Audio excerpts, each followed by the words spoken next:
রক্ত দেব, আবার শহীদ হব, ইসলাম বিরোধী এজেন্ডাগুলোকে আমরা রুখে দেব। প্রস্তুত থাকবেন তো ইনশাআল্লাহ?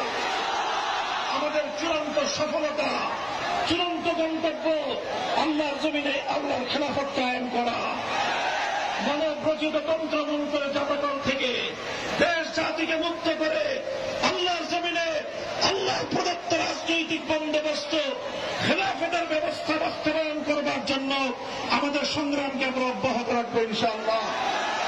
বাংলাদেশ খেলাফত মজলিস, যুব মজলিস, ছাত্র মজলিসের পতাকা তলে সংঘবদ্ধ হয়ে এই সংগ্রামকে সামনের দিকে অগ্রসর করবার জন্য আপনারা প্রস্তুত থাকবেন তো ইনশাআল্লাহ?